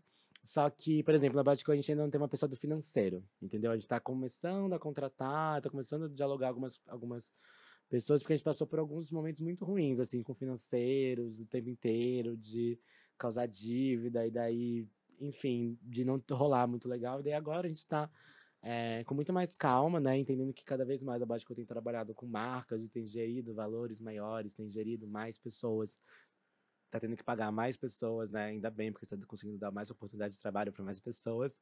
A gente também precisa muito se organizar, porque é isso, né? Querendo ou não, todo esse rolê de marca, todo esse rolê de produção de evento, a gente, tipo, a Perifacom, por exemplo, apesar de serem empresas, são empresas que não têm alguns objetivos muito bem delimitados. A gente sabe com quem a gente quer trabalhar, a gente sabe o que a gente quer fazer, a gente sabe o que a gente quer potencializar, a gente sabe com quem a gente não quer trabalhar, que esse é um dos centrais, inclusive. E, e sabendo esse objetivo, é muito importante que é isso, tipo, a gente respire, olhe para o que a gente quer e consiga entender quais são o passo a passo para a gente conseguir, por exemplo, profissionalizar, para a gente conseguir, por exemplo, entrar nesses espaços e não simplesmente virar a marionete, né? O token, a marionete de quem tá querendo te usar para ser um selo antirracista, né? Então, tipo assim, como você consegue, por exemplo, ok, você pegar um projeto muito massa, entender em quais partes esse projeto faz sentido entre a marca, e quais partes não faz sentido entre a marca. Por que eu estou falando isso? Porque, por exemplo, na Escola B a gente tem cursos de formação sócio-histórica, de história afro-brasileira. Por exemplo, a gente acha que não faz sentido algum a maioria das marcas entrarem nisso, sabe? Porque, querendo ou não, é uma coisa que é muito cara, que tem a ver com ancestralidade, tem a ver com história, tem a ver com diversos processos muito violentos de pessoas negras, e aí nessa parte a gente acha que não faz muito sentido entrarem, sei lá, entrar uma marca de cerveja, sabe? Tipo assim, pra falar sobre história afro-brasileira. Acho meio estranho. Mas ao mesmo tempo, por exemplo, nossa, a galera de marcas de cerveja, a galera de publicidade. Cara, tipo, pra formação de capacitação técnica dessas pessoas, né? A galera antirracista, né? Que a galera quer colocar lá o quadradinho preto, que é o selo antirracista. Então, massa, né? Então venha e ajude a democratizar esses conhecimentos para que mais pessoas negras, para que mais pessoas que não tiveram acesso possam ter acesso a isso e possam aprender como funciona esse mercado para conseguirem ter essa autonomia. Até porque é isso, né, gente? Racismo não foi uma invenção de pessoas negras, não foi uma invenção de pessoas indígenas. Então, é muito importante que pessoas brancas cada vez mais se engajem na luta antirracista e se engajem assim. Realmente se engajar, gente. Compartilhar posts não é se engajar. Compartilhar stories não é se engajar. Muito importante. Amplificar votos também. Compartilhem, mas não parem por aí. Né? As pessoas negras, além de carregar o fardo de sofrer racismo, elas não podem carregar sozinhas também o fardo de lutar contra ele. Não podemos deixar que o lugar de fala vire um lugar de conforto. É isso, é isso. Nossa, eu falo isso, gente, eu falo isso tantas vezes, porque, tipo assim, cara, porque é real, tipo, essa questão do lugar de fala, né, que, enfim, né, que é super importante, é uma questão, é um conceito, né, que o pessoal acha que surgiu na internet, gente. Mas olha falar, a antropologia tá falando sobre isso desde a década de 80, 70, até antes disso, inclusive, né, e aí se popularizou na internet, se vulgarizou muito essa ideia do lugar de fala, mas, cara, é uma coisa que é muito cara para as pessoas negras, para pessoas indígenas, para pessoas partes de minorias, entendeu? Entender da onde está surgindo algumas falas, quem são os interlocutores de algumas falas, e o quanto a própria identidade daquelas pessoas reflete em posicionamentos que elas têm, entendeu? E é isso também, né? Se entender enquanto ter um entendimento racial, né? Se você é branco, se você é negro, enfim, se é indígena, é muito importante para você entender qual que é o seu lugar na luta antirracista, mas é isso, qual que é o seu lugar na luta antirracista, não para você ficar sentadinho, batendo palma, É tipo isso, assim, vai lá. lacro, lacro, tipo assim. Qual é seu lugar na luta antirracista? Ah, eu sou branco, então eu vou ficar quieto por aqui. Não, pô, você tem que participar também. Exatamente, exatamente. E a faculdade de arquitetura? Nossa, menina. Coisas que fogem do meu personagem. Coisas fazem meu personagem, gente. Eu nem acho que pode tanto, sabia? Eu acho que Convence a gente, eu vou então. convencer super. Quando eu tava no colégio, eu não sabia bem o que eu queria fazer. Eu gostava de organizar evento. Na colégio, eu organizava alguns eventos culturais, organizava um festival de música e não sei o quê. E gostava de organização, gostava de colocar ordem na porra toda, assim, sabe? Era mania de poder dela. E aí, eu gostava muito de organizar evento e tudo mais, mas eu gostava um pouco de arte, mas eu gostava de desenhar, mas eu gostava, tipo, de dança, eu gostava, tipo assim, de cultura. Se você não sabia, eu também sou. Gente, não falei ainda, mas eu sou libriano. Indecisa pra caralho. E aí eu não sabia o que eu queria fazer. E aí, me falaram que arquitetura, muitas pessoas me falaram que arquitetura era um curso que te expandia muitos olhares, né? Te expandia muitos olhares para trabalhar com artes em geral, com várias coisas e tal. Até aí tudo bem, porque de fato muitas pessoas da arquitetura trabalham com muitas coisas, mas até aí muitas pessoas de muitos cursos trabalham com muitas coisas também. Mas tudo bem. Ok. Me Aí falaram quando eu tava começando no jornalismo que o jornalismo é um curso muito abrangente, que pode fazer muita coisa. Realmente, você pode ser arrombado em várias, várias frentes. Você pode ser pobre de diferentes maneiras. E, tipo assim, ai, eu inclusive pensei em fazer jornalismo, né? Mas meus pais são. Meu pai dá aula de jornalismo e minha mãe é jornalista. Aí eles falaram: nunca faça isso com a sua vida. Muito bem, muito que bem. Nossa, muita gente chega em mim e fala, nossa, mas é que eu, pô, eu quero ser jornalista, o que eu faço pra ser Não jornalista? faça. Não Puxado. faz isso, gata. É babado. Mas, enfim, queria fazer arquitetura, e daí eu prestei arquitetura, queria muito entrar na FAUSP. Meu sonho é entrar na FAUSP. Cantar no coro de Carcarás, tocar no coro de Carcarás. Deus me livre, gente. Pro ouvinte, o coro de Carcarás é o... Como é o nome? A banda lá que toca Maracatu? o maracatu lá da FAO. É uma... Não vamos falar sobre isso. Informação nova pra mim. É, então. tem maracatu. E aí, queria muito entrar na FAO e tudo mais, porque, né, é um prédio icônico, né, na USP, não sei o que, queria muito entrar lá. Não passei. Não passei depois do ensino médio, infelizmente. E aí eu fiz um ano de cursinho, não passei nem pra segunda fase, sendo que no outro ano eu tinha passado pra segunda fase. Ou seja, regredi. Só mais um dia de luta. Aí regredi, que fiquei puta, mas aí eu entrei numa particular, entrei na escola da cidade. Mas já tava, tipo assim, muito decepcionado, porque, tipo, sei lá, queria muito entrar na universidade pública. Porque queria não, gente. É isso. Universidade pública deveria, né, pelo menos ser um direito de todo mundo que quer ensinar, de não ter que pagar pra ensinar. E queria muito entrar na USP, porque tava muito com esse foco e tava meio assim, bolado. E daí na época eu tava com um ex meu, que. Ai, olha eu o quê? A Siri falando já. Tá ligando pro boy. Tô ligando pro Atenção, boy. você Não, ó, ouvinte. menina, você viu que o celular, Ligar para ele ex. saiu do silencioso sozinho, menina. Deus me livre. Mas a minha Siri também liga sozinha, do nada, do Nossa. nada, do nada. Tô preocupado. Mas na época eu tava começando a namorar. Você conheceu meu ex, inclusive, o Sim. Rafa. Tava começando a namorar o Rafa e o Rafa me deu um livro que chama Arquitetura e Política. E aí que era meio que, enfim, debatendo a arquitetura de uma maneira um pouco mais politizada, porque nos cursos de arquitetura, cara, o pessoal fica muito brisando, pelo menos no curso que eu tava fazendo, na maioria dos que eu conheço, tá, ouvintes? Se alguém tiver aí de arquitetura, desculpa, que eu vou falar um pouco mal da profissão agora. É o meu, gente. Vocês podem desligar aí pra mim, por favor? É o alarme do meu antialérgico. Ele já tava, que é o alarme do meu antialérgico. Não, não tá em casa. E quanto tempo que tá? Eu acho que você falou e não ouvimos. Tava 1h15, 1h15. Tá, Show. Tá. beleza. Aí, menina, desculpa os ouvintes que fazem arquitetura ou que são arquitetos. Eu vou falar um pouquinho mal, mas tá tudo certo. Já fiz as pazes com a arquitetura, eu acho.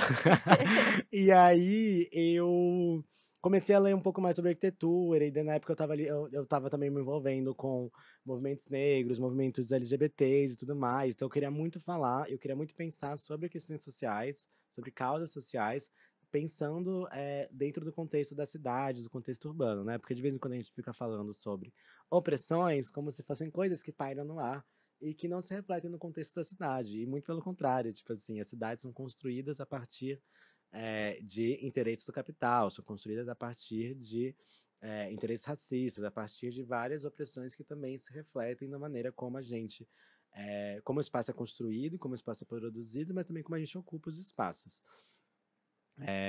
Depois posso falar mais sobre isso. Mas daí eu comecei a brisar um pouco mais sobre isso, e na arquitetura, pelo menos assim, nesse meu primeiro momento na arquitetura, eu não encontrei isso que eu estava procurando. Eu não encontrei, tipo assim, discussões que estavam considerando, por exemplo, questões raciais. Ou eu cheguei a ouvir uns absurdos, do tipo, por exemplo, falar sobre Cracolândia não é falar sobre arquitetura. Tipo assim, não cabe ao arquiteto falar sobre Cracolândia, por exemplo, a questão da Então você Cracolândia de faz São Paulo. arquitetura pra quem, corno? É, menina, pra construir prédio espelhado.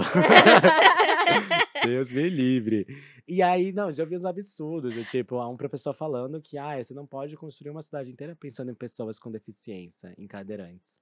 Tipo assim, ouvi, tipo assim, vários absurdos que, obviamente, Deus. nossa, eu tive uma fama, assim, de tretar, assim, muito, porque eu ficava, assim, extremamente revoltado com diversas questões que estavam, inclusive, que ficavam na porta da faculdade, porque eu até falo qual que é a escola da cidade. Eu já falei, né? A escola da Aham. cidade, que ficava ali na. Qual é o nome daquela rua? General Jardim, ficava ali na General Jardim. E aí, por exemplo, a General Jardim, criando ali com a esquina com a Rego Freitas, é, por exemplo, um point de prostituição, de pessoas trans e travestis. E foi uma rua que, querendo ou não, passou por. É uma rua que é conhecida como a Rua dos Arquitetos, né? Que tem vários escritórios de arquitetura, de pessoas famosas, tem o Instituto de Arquitetos do Brasil e tudo mais. Só que foi uma rua que passou por uns enormes processos de gentrificação. Gentrificação, para os ouvintes que não sabem o que gentrificação significa, é um processo do capitalismo que, por exemplo, em algumas regiões que são regiões consideradas precarizadas, em regiões consideradas destruídas, por exemplo, a imagem que a gente tem do Centro Velho, a imagem que a gente tinha do Anhangabaú agora, antes da reforma, né? Que é tipo, o centro está degradado e tudo mais. São regiões que passam por esses processos de reforma urbana, que aí diversas empresas começam a comprar, por exemplo, diversas casas, imóveis ao redor dessas reformas urbanas que estão acontecendo, com o objetivo de especular, com o objetivo de construir prédios que vão servir para especulação imobiliária, e as pessoas que moram nessa região, por exemplo, pagando aluguel, ou até moram tipo, com casa própria e que frequentam e consomem, né, a região, não vão começar a conseguir pagar, não vão conseguir começar a pagar, seja os seus aluguéis, ou seja os preços que vão estar no entorno do bairro, e aí, paulatinamente, as pessoas vão começar a ser expulsas, né? As pessoas que são pessoas que moram assim, né? Mas, ao mesmo tempo, também tem a tem o impacto da gentrificação de populações, por exemplo, populações em situação de rua, populações trans e travestis que estão em situação de prostituição, que passam a sofrer diversas violências, principalmente vindas de GCM, vindas de policial militar, vindas de diversos interesses aí do mercado, né, do capitalismo e também dos órgãos públicos em limpar aquela região para tornar a região mais habitável, para tornar a região reformada. E assim, vale falar também que ninguém é contra reformas urbanas. As pessoas precisam, o centro precisa ser reformado e tudo mais. Só que é muito importante que toda vez que a gente tem uma reforma urbana, se acompanhem também políticas públicas que garantam que as pessoas que vivem lá há 30 anos, que estão lá sempre lá, também consigam desfrutar desses benefícios das reformas urbanas. E aí, enfim, Eu queria tanto. Você tá falando, eu só tô pensando, nossa, eu queria tanto que o Boulos tivesse ganhado a nossa, eleição.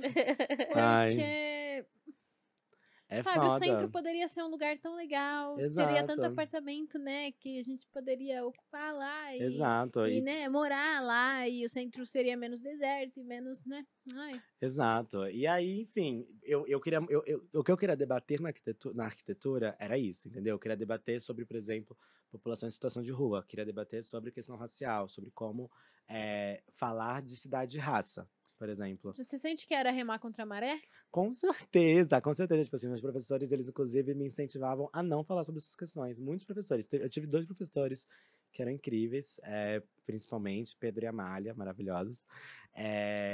E que, tipo, eles super me apoiavam em alguns debates que eu levantava, mas muitas vezes eu era, tipo assim, por exemplo, disciplinas de projetos, né? De projeto, enfim, né?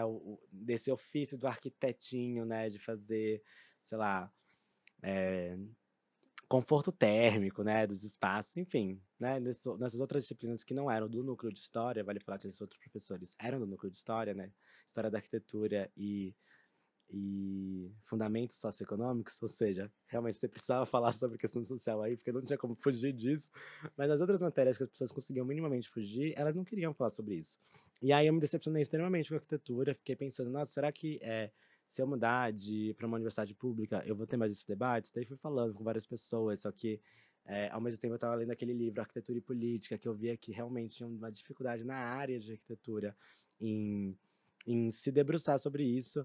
Na época eu também conheci quem? Um amigo que a Andresa me apresentou, o Leonardo.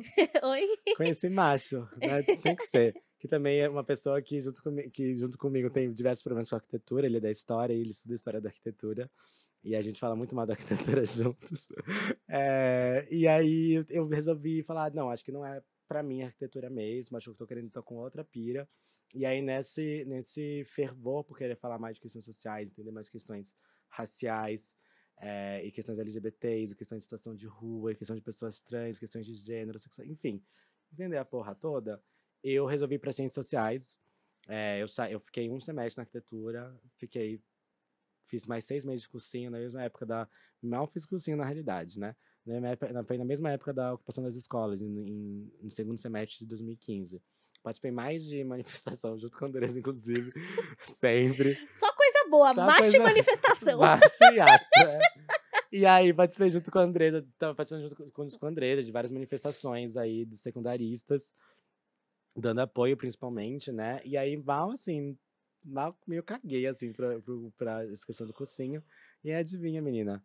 Eu, na FUVEST, fui muito bem. Eu tirei, tipo assim, nota pra passar em medicina. Vamos lá. E no ano anterior, eu não tinha passado nem pra segunda fase Era de pra arquitetura. ser, não, era Não, eu pra fiquei ser. puta, eu fiquei revoltada. Cara, eu fui escolher ciências sociais, eu escolhi muitas coisas, cara. Que ódio, brincadeira, Podia ser gente. médico, Né, entendeu? podia estar Brincadeira. fazendo a cirurgia plástica. Entendeu? Aplicar o quê? Uma harmonização facial. Ganhando milhões com harmonização facial de ex-BBBs. Nossa, meu E sonho. de TikTokers. Imagina. É isso aí, Nossa, deixando todo mundo bem lindo com aquele queijo rubro do Padrinho Nossa, Mágico. sem condição. Tudo. E aí, enfim, mas tudo bem, decidi fazer ciências sociais. Se foi um erro, não sei, ainda não me formei, mas eu fiquei um ano nas ciências sociais. E quando eu entrei nas ciências sociais, eu entrei mais querendo ir para o núcleo de antropologia urbana, para debater população em situação de rua e debater cidade e tudo mais. E eu passei esse primeiro ano, né? Primeiro ano da faculdade, né, enfim, estava muito envolvido com a luta por cotas junto com a Andresa, então também estava super, tipo, em outra vibe, eu tava em outra. Depois tem que contar quantas vezes falou junto com a Andresa. Aí sempre é tipo, ou Nossa. macho ou manifestação. Nossa, a gente conhece desde quando, amiga? Desde 2014, Acho que 2015? uns 2014. Porque 2015 foi quando. Foi 2014, porque em 2013, né? Foi de 2013 pra 2014, na realidade. Mas é que 2013 eu tava no colégio ainda, novinha. Tava no terceiro ano. Eu acho que eu vi coisas sobre você na internet, né? Polêmicas. Mas eu só fui te conhecer em 2014. Foi isso mesmo. E aí a gente viveu muita coisa junto, gente. Há muito tempo junto. Antes de Andresa ser o quê? Podcaster, influencer, comentadora no Twitter, comentadora de BBB. Sabe todos os meus segredos. Nossa, muita trajetória junto. Mas aí fiz um ano de ciências sociais. Daí fiz o quê? Nossa, chegou o momento que eu vou falar do quê? De novo de macho. Vai! Cara, chegou o primeiro ano de ciências sociais, era entre Natal e Ano Novo, decidi ir pro Rio de Janeiro com um boyzinho, que nunca tinha ido pro Rio, que eu falava, ai, vamos pro Rio, não sei o quê. Fomos pro Rio entre Natal e Ano Novo. Ai, pra quê? Mas ele é um fofo, adoro ele, mas... Adoro ele. Tudo bem que ele não vai, eu acho que ele não vai ouvir, mas tudo bem. E daí, tipo assim, a gente ficou lá, ele é da arquitetura, da FAO, USP. Que ódio. E aí a gente ficava debatendo sobre, tipo, prédio, urbanismo, não sei o que, Segurei uma cidade. piadinha aqui. Pode falar, amiga. Não entrou na FAUSP do jeito que planejava. Exatamente, entendeu? E aí, menina, tipo, a gente ficou falando sobre arquitetura, urbanismo, a gente tava passeando pelo Rio de Janeiro, falando sobre cidade e tudo mais. Aí eu senti muita falta de arquitetura e tudo mais, e eu resolvi fazer o quê? 2 faculdades ao mesmo tempo. Fiz arquitetura e ciências sociais. E aí, não contente, tava ali o quê? Dava pra ver que eu tava o quê? Perdida na vida, não sabia o que eu queria, indecisa, libriana. Mas eu decidi voltar pra arquitetura. E aí, no mesmo período, foi quando eu mandei. Nossa, eu mandei assim no último, tipo assim, nos últimos 5 minutos do prazo, eu mandei um currículo de estágio pro MASP. Tipo assim, isso em janeiro de 2017. Em janeiro de 2017. Mandei currículo pro Márcio, porque abriu uma vaga de estágio na curadoria. E eu gostava muito de trabalhar com arte, de pensar sobre arte, de, enfim, de museu, eu sempre gostei muito. Só que no Brasil não tem, né, um curso, tipo assim, tem alguns cursos Infelizmente não tem que no Brasil. infelizmente, meninas, não vai estar tendo no Brasil, não sei se vai estar focando, mas não tem no Brasil. E aí, mas é que tem alguns cursos que Tem começaram. museologia, né? Tem Mas não. museologia, tem história da arte na Unifesp, aí Aham. tem Nossa, eu arte quase crítica e fiz. curadoria. Eu quase fiz também, mas daí eu fiquei pensando, tipo assim, Libriana mesmo, hein, fia? sou doida, gente, sou doida. Mas daí eu fiquei pensando, nossa, tipo assim, sei lá, os cursos, quando eu li a grade, eu não me interessava super, até porque falava muito mais de história da arte europeia, sabe? Eu não queria estudar história da arte europeia, tipo, eu não tinha nenhum interesse nisso. E aí enfim, eu acabei não indo para esses cursos, mas queria também estar dialogando com isso, daí eu mandei a vaga no MASP, tentando, meio, sabe, despretensiosamente, mesmo assim. E aí, cara, passou meses, acho que passou uns 3 meses, acho que, tipo, foi lá pra abril já, tipo assim, nem lembrava que eu tinha mandado, sinceramente, o currículo. Aí recebi uma ligação falando: "Ai, oi, aqui é o Tomás do Mais, você mandou um currículo pra gente". Aí eu: "Mandei, mandei", não tinha nem lembrava que eu tinha mandado. Mandei, daí eu fiz uma entrevista, tipo assim, no falou assim: "Você consegue vir aqui no dia seguinte?". Aí eu falei: "Puta que pariu, consigo", né, falei: "O quê? Consigo". Aí, na época eu estava com cabelo, eu usava uns cabelo cacheado de crochê, uma trança de crochê, tipo, super volumosa, era rosa com mechas roxas, ou seja, viadinho. E aí eu fiquei super preocupado. Nossa, eu fiquei, tipo assim, tensíssimo de um dia para o outro, porque, enfim, entrevista de emprego, para pessoas negras, a gente sabe como que qualquer motivo é motivo para você não fazer o perfil de certos espaços. E eu não conhecia, né? Não tinha nenhuma inserção com museu e tudo mais, não conhecia como era a realidade do MASP. Aí fiquei pensando, putz, né? E aí, será que eu tiro a trança para fazer entrevista? Será que eu faço e tudo mais? Acabei optando por não tirar a trança, me preparei assim, olha, finíssima, preparei as respostas, assim, babado. Falei com algumas amigas, assim, pra ajudar a preparar algumas coisas que eu imaginava que ele ia perguntar, tipo, o que que é curadoria, né? Tipo assim, falar sobre curadoria. E aí, preparando as peças bafos, eu percebi que na entrevista ele ficou meio, essa bichinha sabe o que tá falando. Ela sabe o que ela tava falando, entendeu? E aí, tanto na entrevista ele falou assim: a gente tá entrevistando mais umas 7 pessoas, aí se passar pra segunda fase do processo seletivo, a gente te manda uma mensagem até o final da semana. Aí ele me ligou no dia seguinte me contratando, porque ela dá o nome dela. Aí foi isso, foi na época que eu entrei no MASP. Eu tô fazendo o quê? A trajetória da minha vida, tá, gente? Chegando no fim. Não sei se era pra falar, mas. Todas as Gente, facetas. não sei se era pra falar, mas assim, ninguém me interrompeu, então vou continuar. Estou ciente, quero continuar. E aí, entrei no MASP, mas principalmente porque eu entrei no MASP, inclusive, porque quando eu tava ali nas Ciências Sociais, eu comecei a fazer muitos cursos no Centro de Estudos Africanos, de História Afro-Brasileira e de Estudos Africanos, de História da África. Comecei a fazer muitos cursos e era o momento que a gente tava começando a organizar a exposição Histórias Afro-Atlânticas. Incrível essa exposição. Nossa, gente, olha, Fico arrepiado, incrível essa exposição. foi tipo assim, nossa, foi muito foda, assim. Porque eu participei da exposição desde da, desses primeiros momentos, assim, de tipo, primeiras pesquisas. E ter visto o resultado, né, da exposição, que tipo, ter visto, eu acho que o resultado da exposição, tanto nas obras que estavam ali compondo as salas, mas também de quanto essa exposição conseguiu mudar o perfil que estava frequentando o MASP naquela época, né? Tipo, de muito mais, assim, muito mais pessoas negras estarem frequentando aqueles espaços para conseguir, para, né, se verem representadas em diversos quadros, em diversas obras de arte. E também, enfim, até pelas obras, porque querendo ou não, eu juro, tipo, a exposição Histórias Afro-Atlânticas, ela foi eleita pelo New York Times a melhor do ano de 2018, Toma, inclusive. querida, toma! Elas dão o nome dela. E aí. E foi muito foda, porque realmente, tipo, eu acho que o que mais impressionante da exposição foi muito a quantidade de obras que tinham de alguns lugares que provavelmente nunca mais vão voltar as obras de lá, ou muito dificilmente vão voltar as obras de lá. Então, por exemplo, a gente conseguiu diversas obras da Galeria Nacional da Jamaica, sabe? Acho que nunca tinha emprestado obras para o Brasil. A gente conseguiu obras do IP Afro, quando o IP Afro, que é um instituto que cuida do acervo do Abdias do Nascimento, que o INPEAP ainda tinha algumas a gente ainda não tinha emprestado assim as obras publicamente, assim, até onde a gente sabia, pelo menos. Então a gente conseguiu tipo reunir uma quantidade de obras de lugares diferentes, de tipo, perspectivas de negritudes diferentes, sabe, de pluralidade de negritudes diferentes, que foi muito foda, assim, foi muito foda. E tipo, e eu acho que é isso, né? Quando o resultado, para além da composição de quadros, é no público, tipo assim. Eu acho que a curadoria é muito também sobre essa experiência, né? Tipo, sobre não só a pesquisa que você faz, assim, que é uma pesquisa de 2 anos, assim, para construir uma exposição, de ficar dias e dias lendo texto, procurando obra, fazendo stalk de obra, eu posso falar sobre isso depois, mas, tipo assim, caçando obra, porque de vez em quando muitas obras estão perdidas.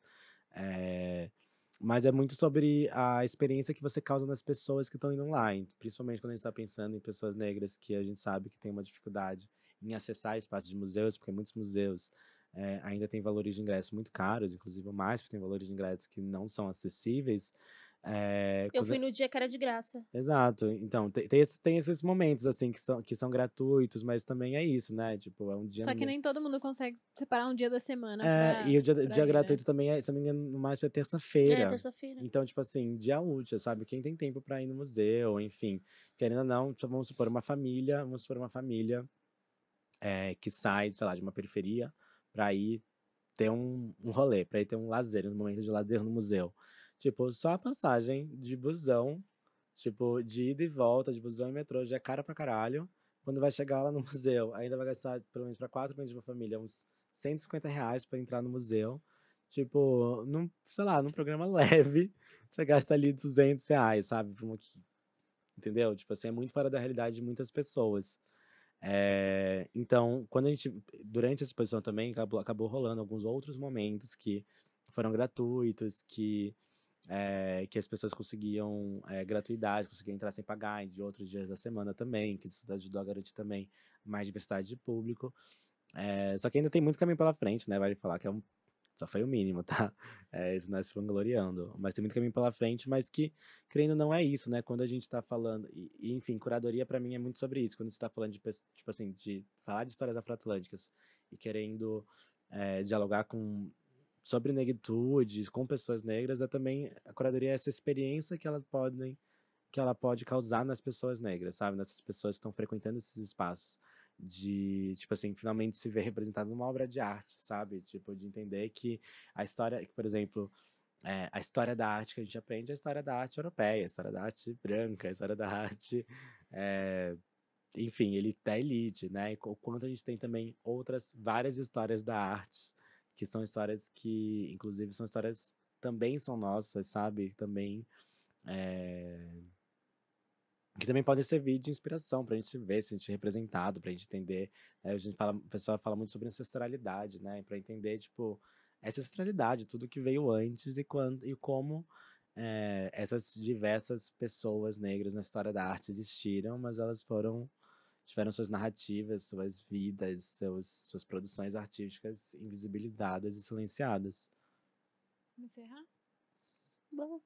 Nossa, eu falo pra caralho, né, gente? Puta que pariu! Nossa, Jesus! Arthur, eu simplesmente amei conhecer a sua história, conhecer todas essas coisas que você agrega, né? Conhecer tudo isso. Ela bate isso a que bunda. você- Ela bate a bunda. Bater o cu em todos os ambientes possíveis. ambientes. Ele bate o cu no museu, na balada, no movimento estudantil, em tudo. Nossa, em Absolutamente tudo. Amei. Eu queria estar batendo com aonde? Na Baticu, inclusive, recente pandemia. Queríamos. Mas ali falar queríamos disso, muito. inclusive, gente, não estou mais no MASP, não estou mais na arquitetura, eu saí da arquitetura, estou fazendo só as redes sociais, quase me formando no último semestre aí, e agora eu tô fazendo só a Baticu mesmo, e a Baticu agora, durante a pandemia, a gente tá fazendo o quê? Nós reativando nosso selo musical, e fazendo principalmente a Escola B, que é o nosso projeto educacional, então já vou fazer meu jabá também aqui, aproveitando o gancho. Já deixa aí, Já vou deixa deixar o aí meu todas as jabá aqui redes pra onde você. a gente pode te encontrar. Peraí, então, calma aí. Ó, você pode me encontrar. A rede social que eu mais utilizo é o Tinder.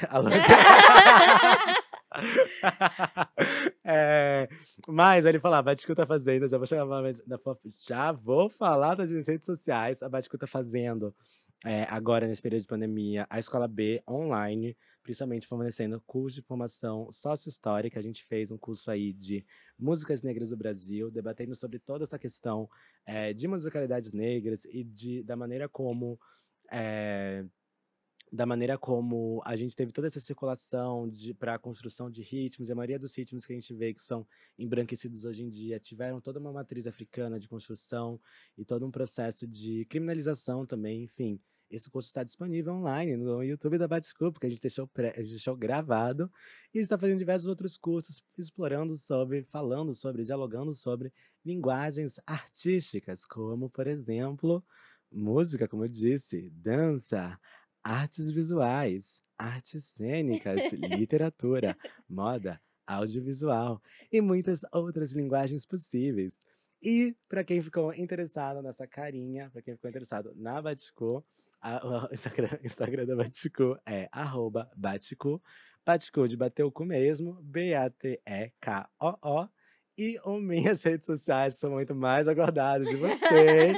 Eu tenho certeza que tem um boyzinho ouvindo que tá falando, nossa, qual que é o Instagram dessa bichinha? A louca, jurou, né? Vou começar a perder seguidores depois desse podcast ir pro ar. O meu Instagram é @Arthur sem H, Santoro. Arthur Santoro. Inclusive, teve uma vez que eu fui fazer uma consulta médica e eu falei, é Arthur sem H. E aí a médica escreveu Arthur sem H.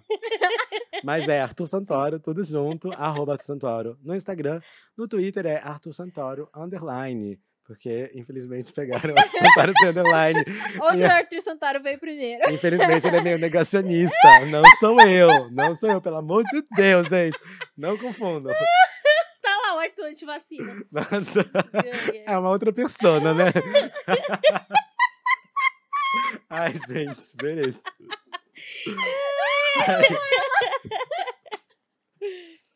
E assim, vamos encerrando aqui o Lança Braba. Siga nossas redes sociais, o nosso canal de corte. A gente tá no TikTok, a gente tá no Instagram, a gente tá no Twitter. A gente agradece a audiência, você que acompanhou pelo YouTube, você que acompanhou pelo seu agregador de podcast. Tamo junto, hein, galera? Um abraço. Valeu, até a próxima. Beijo, meus amores!